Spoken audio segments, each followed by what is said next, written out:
옆에 분들과 인사하실까요? 사랑합니다. 축복합니다. 인사하겠습니다.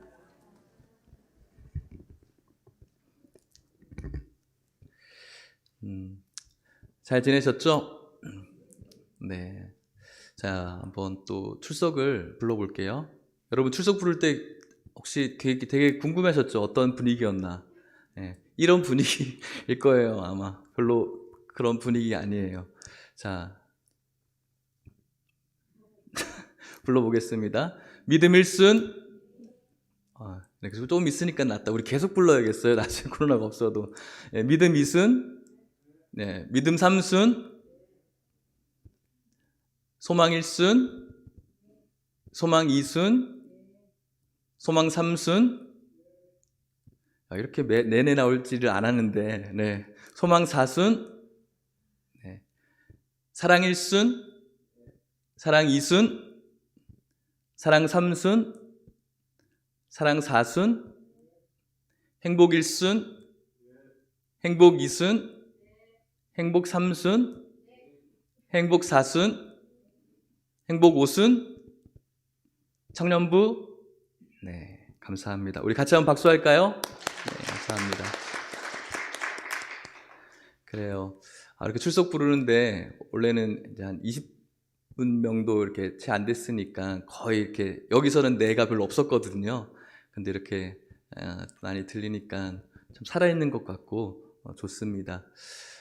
장로님 기도하신 것처럼 한 주간 교회에서 일어나는 확진자들 이런저런 소식들로 인해서 그런 소식을 들을 때마다 마음이 참 속상해요. 속상하고 어쩔 수도 없고 어떻게 할 수도 없고 또 할 말이 많지만 하지 않겠다 이런 마음도 있고 이런저런 마음이 있습니다. 그런 소식을 들을 때마다 또 거기에 달려진 사람들의 그런 이야기를 볼 때마다 속상하기도 하면서 뭔가 위축되기도 하고 그런 것 같습니다. 그런 상황 속에서 내려진 오늘의 말씀, 저에게 주신 여러분들에게 주신 이 귀한 말씀 속에 하나님의 그 세밀하고 부드러운 음성이 저와 여러분들에게 들려질 수 있기를 주님의 이름으로 축복합니다.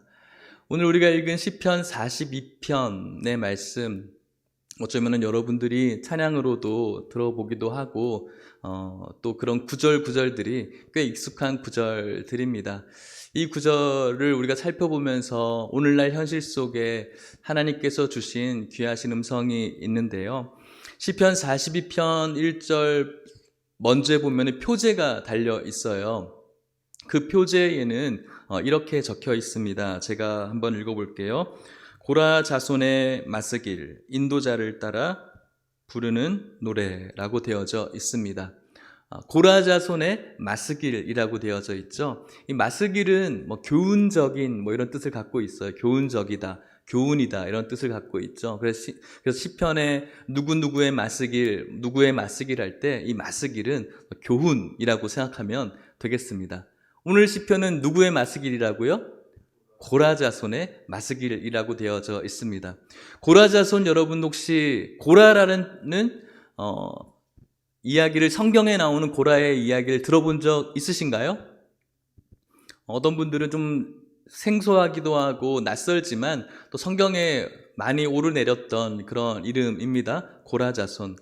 하나님께서 애굽에서 이스라엘 백성들을 탈출시키셨습니다.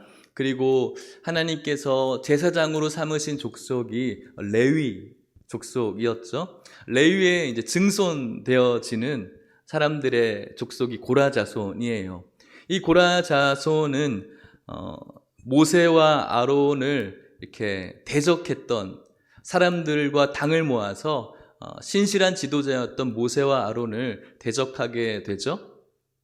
그러자 하나님께서는 땅을 가르셨고 그 갈라진 땅에 고라 자손들을 다 몰아 넣으셨습니다. 그래서 멸문지화라고 하죠. 옛날에 사극 같은 데 보면은 멸문지화를 당했던 가족들이 고라 자손의 가족이에요.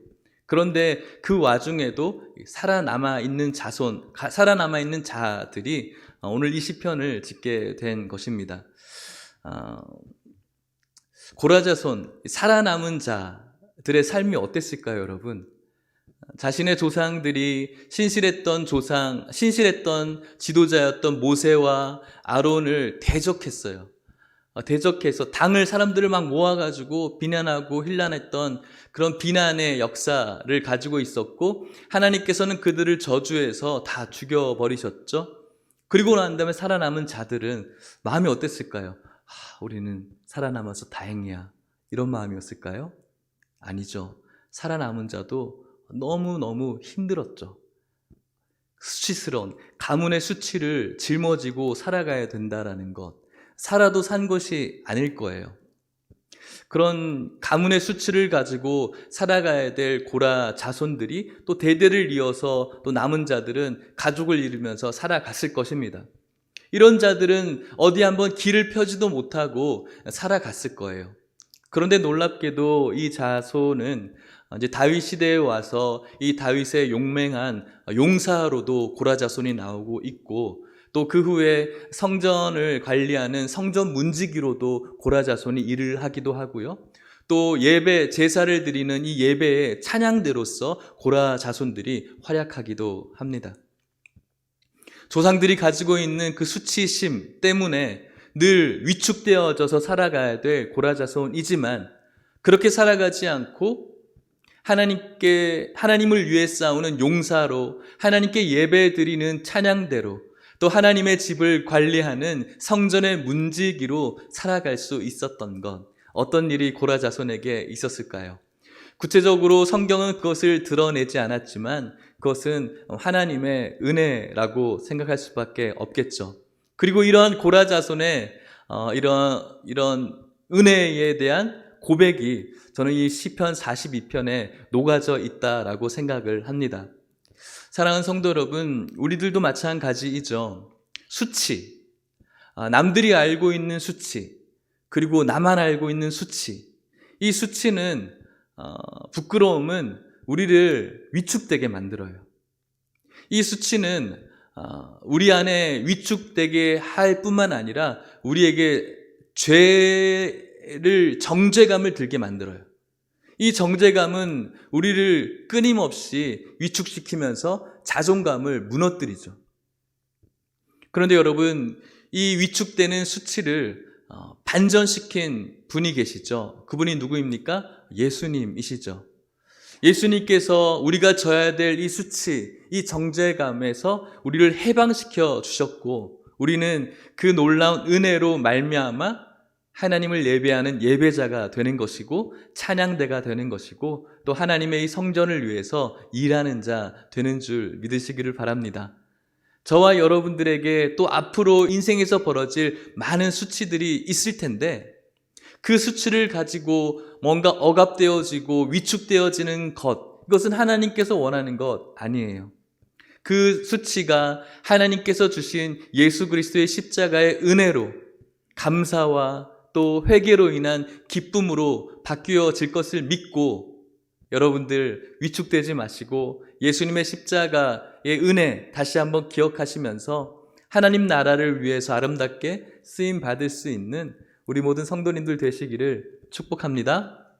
시편 42편 1절 우리 같이 한번 읽어볼까요? 이것 읽기 전에 이런 내용이 먼저 있어야 될 것 같아요. 지금 고라 자손이 어떤 상황이냐면, 포로로 끌려갔던 이스라엘 백성들이 바벨론에게 멸망하고 포로로 끌려갔습니다. 포로로 끌려가서의 그들의 삶은 굉장한 절망감의 현실이었죠. 그 속에서 그들은 예전에 하나님께 예배를 드렸던 예배당, 성전, 그리고 그곳에 드렸던 예배를 회복하기를 원했었죠. 그곳에 있는 사람들이 그들을 억압하는 상황 속에서 그들에게 있어서 가장 중요한 것은 다시 하나님의 성전으로 돌아가서 예배 드리고 싶은 그 마음이에요. 어떤 사람들은 이 시를 고라 자손이 이런 마음으로 지었다라고 이야기하고 있고, 또 어떤 신학자들은 이것은 다윗이 지었다. 다윗이 자신의 아들 압살롬이 자신을 반역했을 때 예루살렘을 버리고 도망갔거든요. 도망가서 예루살렘 밖에서 다시 예루살렘으로 돌아와서 하나님께 예배드리기를 원하는 그 다윗의 심정을 고라자손의 이 고백을 빌려와서 노래했다. 뭐 이런 이야기들이 있어요. 어떤 건지든 간에 가장 중요한 것은 이 어려운, 하나님께 예배드리기 어려운 이 상황 속에서 하나님의 성전을 사모하고 자신들의 예배를 회복하기를 갈망하는 그런 마음이 이 시편에 녹아져 있다는 사실을 기억하시고, 이것이 바로 오늘날 우리들에게 처해져 있는 현실과 너무나 똑같다라는 그런 생각을 제가 많이 하게 되었어요. 그래서 오늘 이 시편이 여러분들에게 은혜가 되었으면 좋겠습니다. 자, 42편 1절 말씀을 같이 한번 읽어볼게요. 시작. 하나님이여, 사슴이 시냇물을 찾기에 갈급한 같이 내 영혼이 주를 찾기에 갈급하니이다. 아멘. 어떻게 시작하죠? 하나님이여. 이것은 꼭 성전에서 처음 딱 들어와서 기도를 해요. 그때 주여, 하나님. 저는 이렇게 기도를 하거든요. 처음에 주중에도 교회에 처음 와서 이제 혼자서 기도하면은 주님 이렇게 해요. 하나님. 이렇게 하면은 하나님이지만 그 하나님이라는 그 세 글자에 담겨져 있는 그 의미는 굉장히 많아요. 여러분들도 아시죠? 기도하면서 주님, 주님이라고 하는데 그 주님에 담겨져 있는 그 의미는 굉장히 깊고 많이 있잖아요. 지금 이 예배자가 그렇게 이야기하는 거예요. 하나님이여. 그 이 단어에는 수많은 내용과 감정들이 들어가 있는 거예요. 특별히 이 하나님이라는 단어는 히브리어로 엘로힘이라고 써져 있어요. 여호와라고도 표현되어지기도 하는데 여호와라고도 쓰지 않고 엘로힘이라고 쓰여져 있어요. 여기서 하나님이여는. 엘로힘은 무슨 뜻일까요? 전능하신 하나님이라는 뜻을 갖고 있어요. 지금 이 시편 기자에게 필요한 하나님이 전능하신 하나님이라는 것을 알 수가 있는 거예요. 강하신 하나님, 다른 것들과 비교되지 않을 만큼의 초월적인 능력을 갖고 있는 하나님. 나는 능력 없지만, 나는 능력 없어서 지금 어려움을 겪고 있지만 이 능력 없는 나와는 전혀 비교할 수 없는, 그리고 이런 능력 없는 나를 오늘 힘들게 하는 그런 대적들과는 전혀 비교할 수 없는 전능하신 하나님의 이름을 부르고 있는 겁니다. 엘로힘, 전능하신 하나님. 오늘 이 전능하신 하나님이 여러분들의 하나님 될 수 있기를 축복합니다. 그렇게 하나님의 이름을 부르면서 고백하기를, 사슴이 시냇물을 찾기에 갈급한 같이 내 영혼이 주를 찾기에 갈급합니다. 하나님을 너무너무 보고 싶어 하고 있는 것입니다. 자신의 영혼이 지금 너무나 죽겠다라는 거예요. 그래서 주님을 찾고 있는 것이죠. 계속해서 고백하고 있습니다. 2절 말씀 같이 읽어보겠습니다. 2절입니다. 시작. 내 영혼이 하나님 곧 살아계시는 하나님을 갈망하나니 내가 어느 때에 나아가서 하나님의 얼굴을 배울까. 아멘. 내 영혼이 하나님 곧 살아계시는 하나님을 갈망하고 있대요. 여기서 시편 기자가 수많은 하나님의 표현을 중에 살아계신 하나님을 강조한 이유가 무엇일까요? 지금 이 사람이 겪고 있는 현실이 하나님이 꼭 어떤 것 같을까요? 죽어 있는 것 같은 거예요. 아무리 둘러봐도 하나님이 없는 것 같은 거예요. 하나님이 살아계시면 어떻게 지금 이럴 수가 있나 하는 이런 상황인 것이죠. 하나님의 백성이 이렇게 고통받고 있음에도 불구하고 현실이 바뀌어지질 않는 거예요. 나도 그렇게 생각하지만 세상 사람들도 그렇게 생각하는 거예요. 하나님이 죽어 있는 상황, 하나님이 살아있지 않는 상황 속에서 이 시편의 기자는 살아계신 하나님을 붙들고 있는 거예요. 꼭 우리들의 현실 같지 않습니까? 살아계신 하나님, 하나님을 갈망합니다. 하나님이 살아계시지 않는 현실 속에서 그 살아계신 하나님을 내가 오늘도 갈망합니다.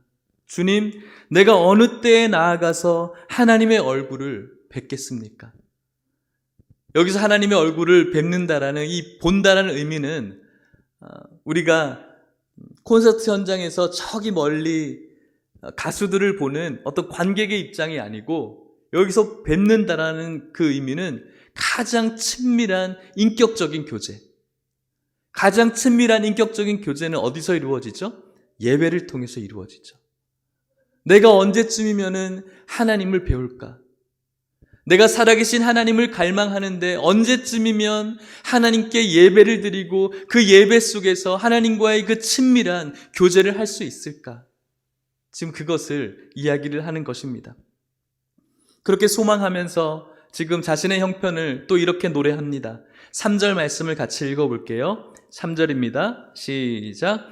사람들이 종일 내게 하는 말이 내 하나님이 어디 있느뇨 하오니 내 눈물이 주야로 내 음식이 되었도다. 아멘. 이 현실 속이 어떤 것이죠? 아까 죽어있다라고 이야기했던 것처럼 더 구체적으로 이야기를 하죠. 사람들, 아마도 바벨론 사람들이겠죠. 자신들을 노예로 부리고 있는 그 바벨론 사람들이 야, 너희들 하나님 어딨어? 너희들이 그토록 자랑했던 그 하나님 어딨어? 이 무식한 것들, 이 미련한 것들, 뭐 더 심한 욕들이 많이 있겠죠. 얼마나 심한 말로 이 사람들을 유린했겠습니까? 종일 이야기하고 있어요. 나에게 이야기하고 있어요. 너희 하나님 어딨어?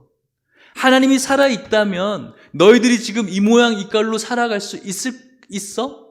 하나님이 살아있다면 우리가 이렇게 너희들을 압제할 수 있어? 너희들 하나님 없어. 이 미련하는 것들, 제발 그런 이상한 진리 이제 붙들지 마라고 이야기하는 거예요. 그들에게 있어서는 하나님이라는 존재는 전부였거든요. 선민, 하나님께서 선택한 민족, 그들에게 있어서 하나님 아니면 아무것도 아니었어요. 다윗이 골리앗을 대적할 때도 골리앗에게 네가 모독하고 있는 하나님의 이름, 하나님의 이름이 모독되어지는 것이 이스라엘 백성들에게는 가장 큰 수치였거든요.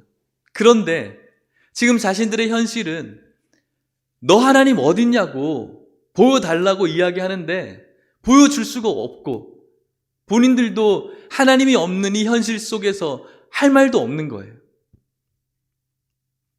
얼마나 힘들까요? 그런 그가 지금 어떻다라고 이야기를 하죠? 자신의 눈물이 주야로 음식이 되었다.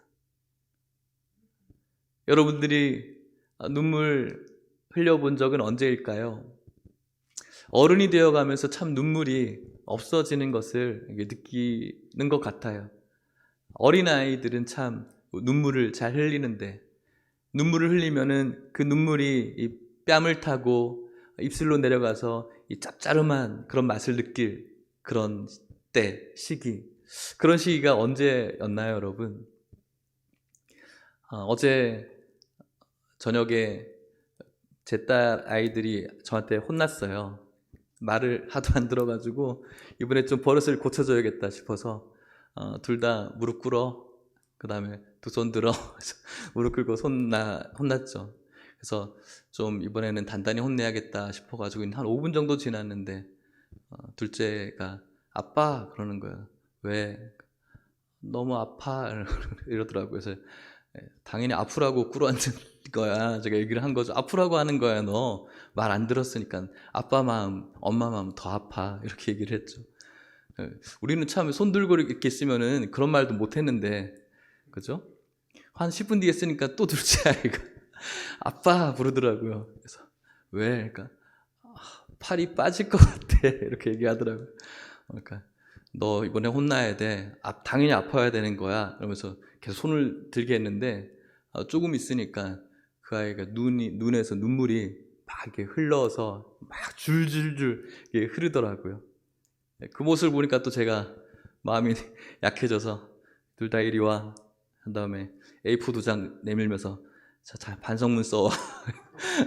이렇게 해서 보내고 받아서 자 읽어봐. 다시 네가 쓴 거 읽어 하면서 이렇게 했었는데 눈물이 아이들에게는 조그만 고통, 아픔 혹은 자신의 어떤 잘못됨을 느꼈을 때 첫째 아이는 자기가 쓴 그 반성문을 읽으면서 눈물을 막 흘리더라고요.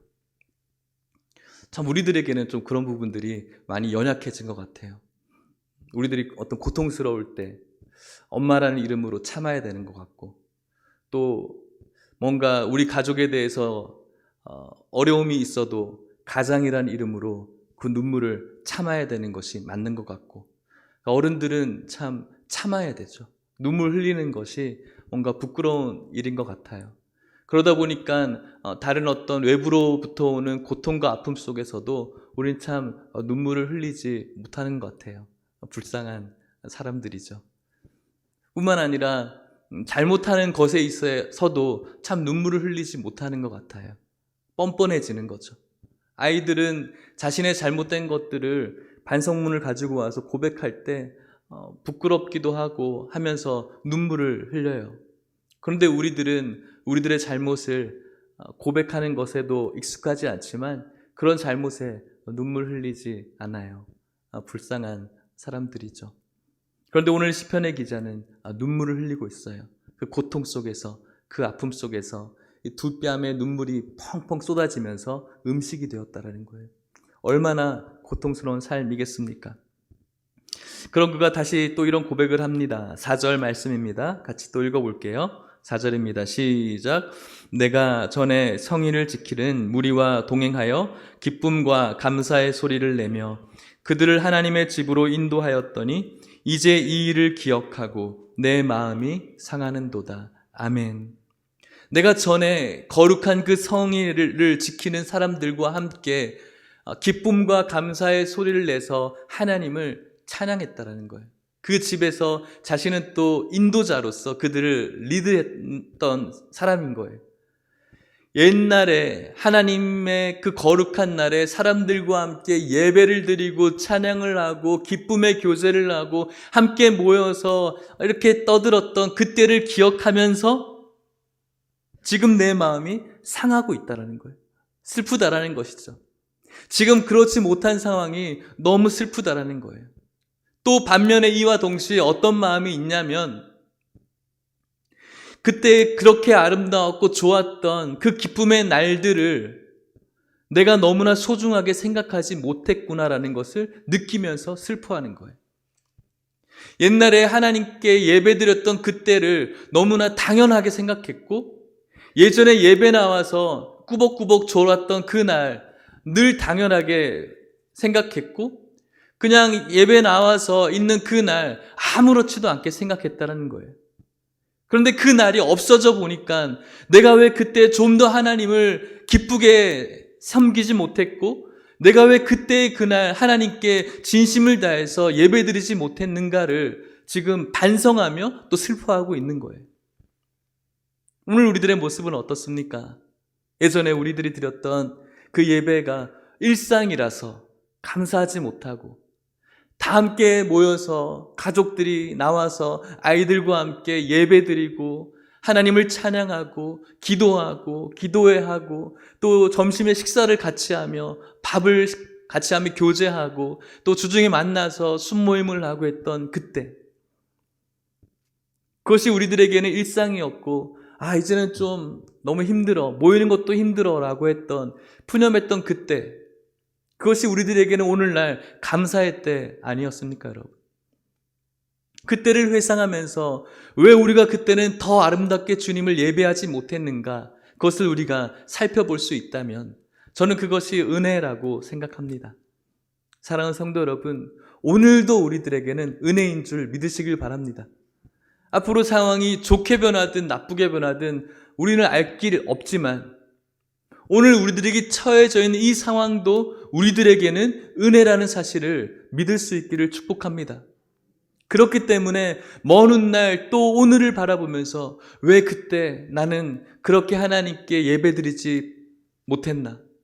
왜 그때 나는 주님의 교회를 위해서 이렇게 섬기지를 못했나? 라고 그때 우리들의 마음을 상하게 하기 전에 오늘 이 시간 우리들의 예배를 은혜라고 생각하면서 이 환경 속에서 하나님을 사랑하고 이 환경 속에서 하나님께 예배를 드리고 이 상황 속에서 성도를 사랑하는 마음이 우리들의 최선의 사랑과 예배가 될 수 있기를 주의 이름으로 권면합니다.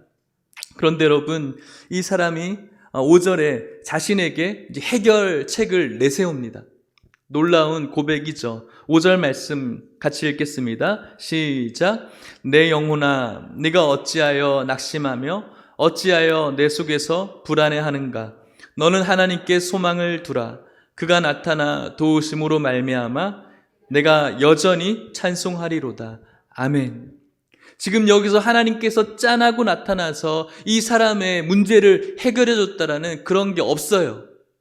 없지만 이 사람 스스로가 지금 자신에게 그 해결책을 내어놓고 있는 거예요. 자신의 영혼을 향해서 호통을 치고 있어요. 네가 어찌하여 지금 불안해하는가? 어찌하여 지금 내 속에서 내 영혼아 지금 근심하고 있는가? 네가 소망을 두어야 될 곳이 어디인가? 네가 지금 주목하고 있어야 되는 것이 무엇인가? 바로 하나님이라는 거예요.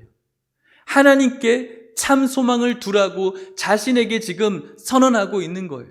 지금 네가 초점을 맞추어야 될 것은 오늘도 너의 하나님이 어딨냐라고 자신을 비난하고 조롱하는 그 사람들에게 초점을 맞추는 것이 아니고, 지금 아무리 지내도 상황이 나아지지 않는 내 현실에 초점을 맞추는 것이 아니라 보이진 않지만 분명히 살아계시는, 무언가 내 삶에 개입하지 않는 것겠지만 오늘도 역사하고 있는 그 하나님께 소망을 두는 것이 오늘 내가 해야 될 일이라고 지금 고백하고 있는 것이죠. 마치 자신의 저주받은 조상들로 인해서 늘 수치로 살아가야 되는 이 고라 자손이 이제는 다윗의 용사가 되어지고 성전 문을 지키는 문지기가 되고 하나님을 찬양하는 찬양대가 됐던 것처럼, 자신이 가지고 있는 수치로 인해서 위축되는 것이 아니라 이 위축의 마음을 참 소망이신 하나님께 둘 때 이 모든 것들이 반전될 수 있다고 자신을 향해서 호통치고 있고 자신을 향해서 부르짖고 있는 거예요. 사랑하는 성도 여러분, 세상 사람들은 여전히 달라지지 않는 이 현실 속에서 모든 손가락질의 잣대를 교회로 대고 있는 것 같아요.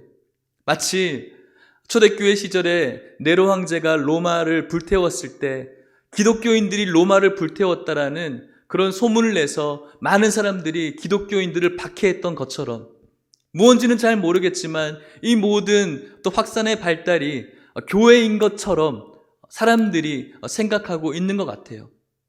상관없어요. 우리들에게 중요한 것은 이 상황 속에서 지금 무엇을 바라보고 있는가가 중요한 거예요. 고라 자손, 이 수치의 자손이 다윗의 용사와 찬양대와 성전 문지기가 될 수 있었던 그 해결책, 바로 참 소망이신 하나님께 소망을 두었을 때 가능할 수 있었던 것이죠.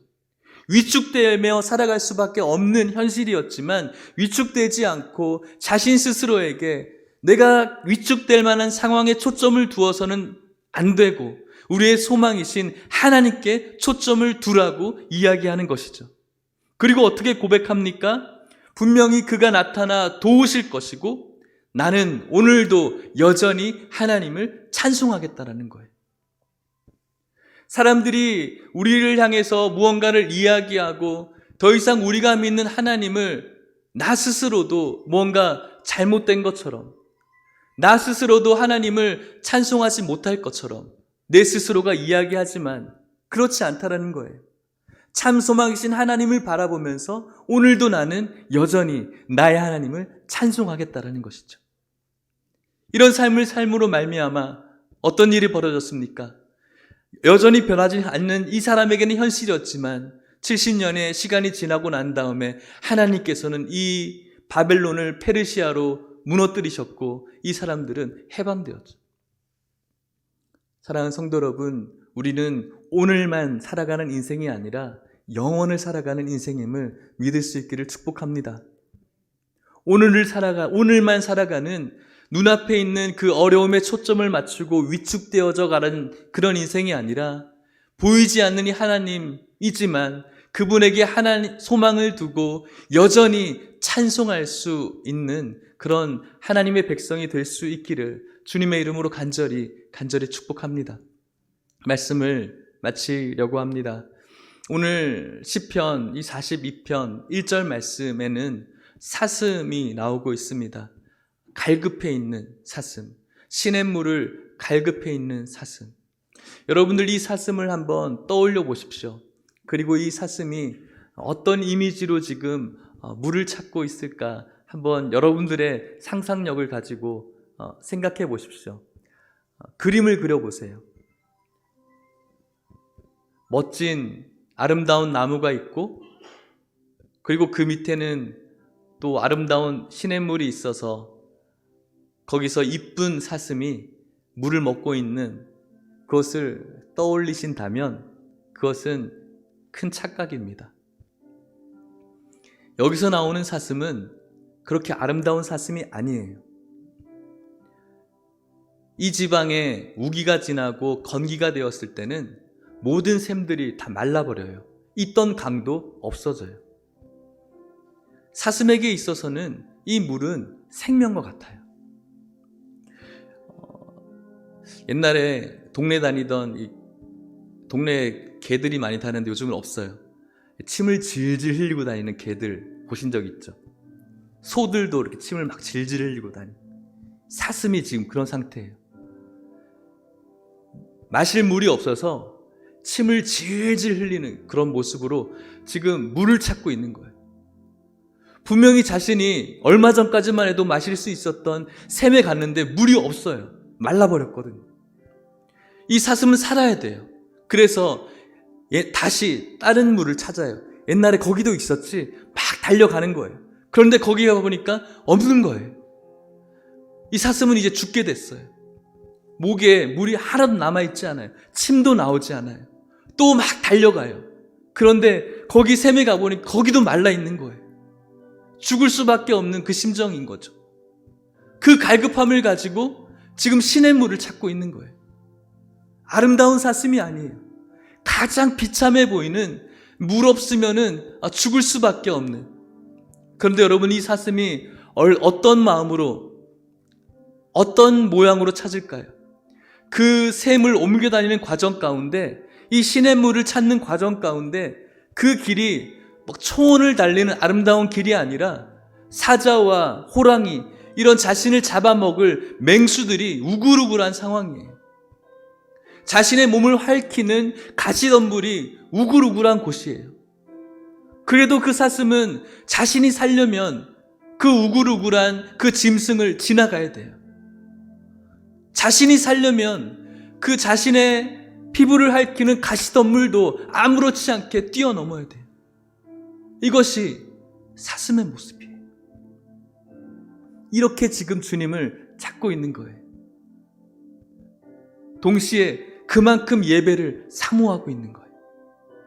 그만큼 주님과의 교제를 회복하고 싶은 거예요. 그 시냇물, 여기서 이야기하는 시냇물의 어원은 우리가 동네에 지나다니면 쫄쫄쫄 흐르는 시냇물이 아니라 이 어원은 수로를 의미해요.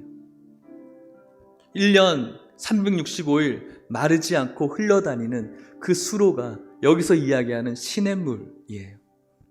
바로 우리의 해가를 가능하게 하시는 하나님을 이야기하는 거죠. 언제 어디든 뛰어들어도 우리들에게 우리들의 목마름을 해결해 주시는 하나님을 의미하는 거예요. 사랑하는 성도 여러분, 오늘 우리들에게 중요한 건 오늘 우리에게 닥쳐져 있는 현실적인 문제들, 먹고 사는 문제들, 건강의 염려들, 사람과의 관계의 어떤 문제들, 어렵죠, 힘들죠. 또 세상으로부터 오는 그런 비난들, 조롱들, 속상하죠. 싸우고 싶죠. 또 그것을 보면 우리가 위축되죠. 하지만 그것이 우리들에게 중요한 것 아니에요. 내가 참 소망이신 하나님을 사슴이 시냇물을 찾는 것처럼 갈급하고 있는가? 이것이 오늘 저희들에게 중요한 거예요. 누가 잘했니, 못했니?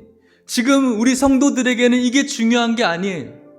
우리들에게 중요한 건 이런 목마름이 있느냐 없느냐는 거예요. 여기저길 가도 나의 목마름을 해결해 줄 그 복음이 없고 그 말씀이 없는 거예요.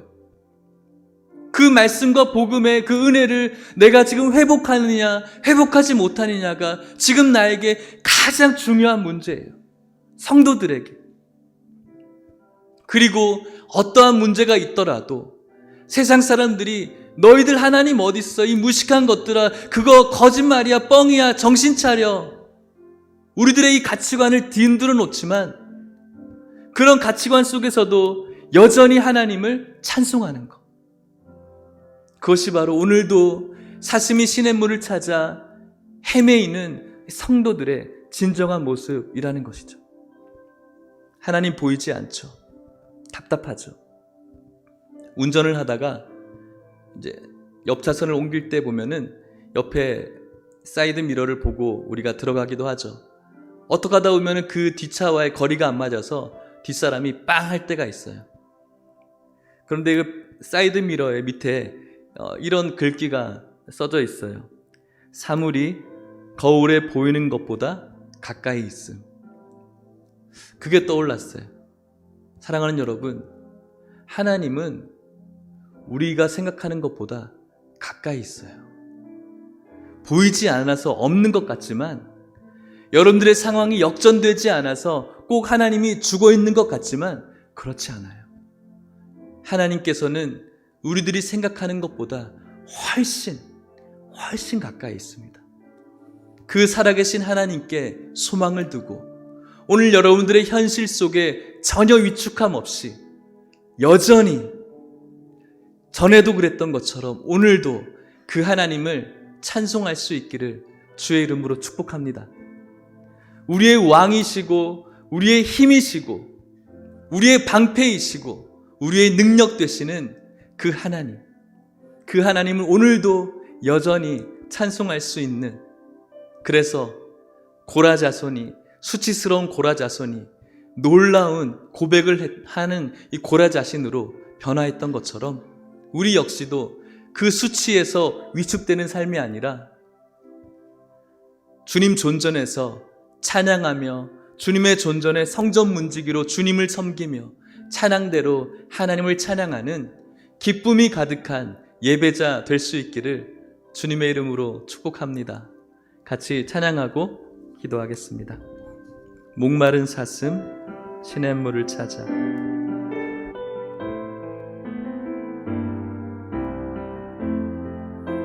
오늘 우리들의 모습을 기억합시다.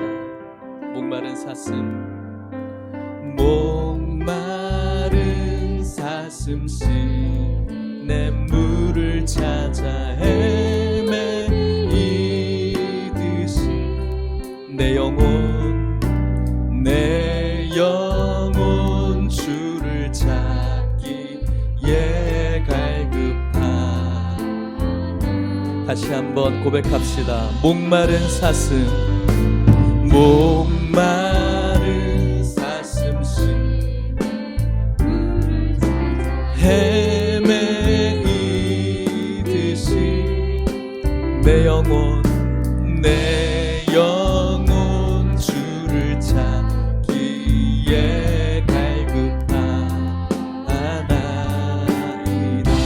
소망합시다. 주님만이 나의 힘, 나의 방패, 나의 참 소망, 나의 몸 정성 다 바쳐서 주님 경배하. 금보다 귀한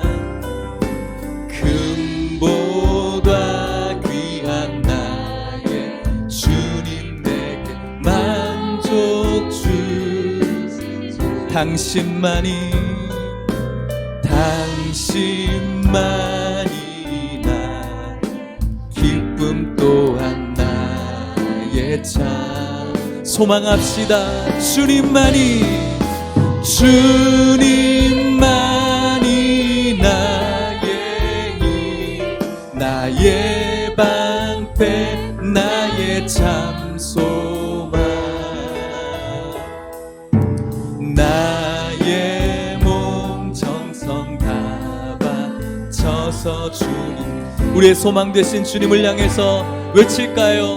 주님만이 나의 힘 주님만이 나의 힘 나의 방패 나의 참 소망 나의 몸 정성 다 바쳐서 주님 곁에 나의 몸 정성 나의 몸 정성 다 바쳐서 주님 곁 마지막으로 나의 몸 정성 나의 몸 정성 다 바쳐서 주님 경배합니다. 우리 주님을 박수로 찬양합시다. 할렐루야. 우리 같이 기도할까요? 제가 짧게 기도할 때 고라자손 참 우리의 모습과 비슷한 것 같아요. 이 땅의 수치를 가지고 살아가야 되는 우리들의 현실. 사람들은 우리를 향해서 손가락질을 합니다. 다 우리들 때문인 것 같습니다. 위축되어집니다. 성도라는 것, 교회라는 것. 하지만 여러분, 이것은 우리들에게 시험입니다. 시험입니다. 위축되지 마십시오. 오늘 이 고라자손처럼 살아계신 하나님께 소망을 두어야 됩니다. 그리고 우리는 여전히 하나님을 찬송해야 됩니다. 단 우리에게 필요한 것은 사슴이 시냇물을 찾는 이 갈급함이 있는가? 그 사슴은 소풍 가듯이 찾는 것 아닙니다. 그 사슴은 뭔가 놀러 가는 그 모습 속에서 그냥 잠깐 목말라서 시냇물 찾는 것 아닙니다. 마찬가지로 우리가 뭔가 즐겁기 위해서 교회 나온 것 아닙니다. 소풍 가듯이 교회 나가는 것 아닙니다. 우리 어떤 잠깐의 즐거움을 위해서, 잠깐의 눈물의 카타르시스를 위해서 교회 나오는 것 아닙니다. 사슴이 시냇물을 찾듯이 맹수와 가시덤불을 뚫고 내 영적인 해갈을 위해서 우리가 교회를 찾는 것입니다. 이 갈급함이 있는지 점검하시고, 없다면 회개하시고 주님 앞에 나아가서 이 갈급함으로 예배드리며 주님과의 깊은 교제 속에, 내 상황 속에 여전히 하나님을 참 소망으로 삼고 여전히 하나님을 노래할 수 있게 해달라고 우리 같이 기도하셨으면 좋겠습니다. 기도하시겠습니다. 하나님 아버지, 이 시간 주님을 바라보게 하여 주셔서 감사합니다. 하나님께서 시간 동안 하나님 아버지, 이 시간 저희들을 축복하여 주시옵소서. 하나님, 사슴이 시냇물을 찾아 갈급한 그 갈급함을 오늘 저희들에게 허락하여 주시옵소서. 하나님, 오늘날 교회가, 오늘날 교회로 이름으로 모여있는 우리들이 세상으로부터 손가락질 받습니다. 꼭 우리들의 잘못 같습니다. 하지만 하나님 아버지, 저희들 그것에 초점 맞추지 않게 해주십시오. 저희들 위축되지 않게 해주십시오. 오늘도 우리의 참 소망이신 하나님께 초점을 맞추게 해주십시오. 네가 믿고 있는 하나님이 어딨냐고, 그 하나님 없다고, 그 하나님이 죽었다라고 이야기하는 세상의 가치관에 저희들 휘둘리지 않게 하여 주시옵시고, 그 속에서도 여전히 살아계신 하나님 갈망하게 하시고, 그 속에서도 여전히 그 하나님을 향해서 찬송할 수 있도록 인도하여 주시옵소서. 인도하여 주시옵소서.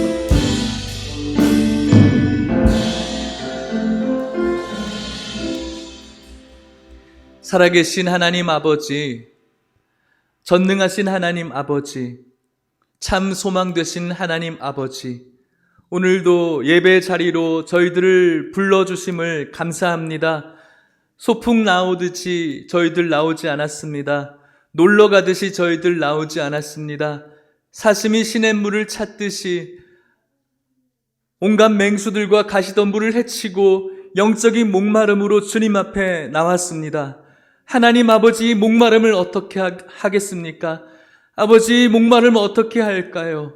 영원한 생수 되시는 그 시냇물을 오늘 찾았사오니 하나님, 그 시냇물로 통해서 저희들 이 시간 해결하게 하여 주시옵소서. 우리가 오늘 무엇을 바라보고 있습니까?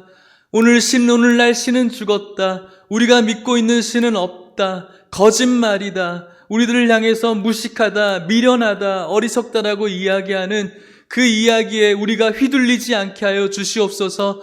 여전히 살아계신 하나님께 소망을 두게 하여 주시옵소서. 여전히 우리들의 입술은 하나님을 찬송하게 하여 주시옵소서. 우리들의 눈은 여전히 하나님을 바라보게 하여 주시옵소서.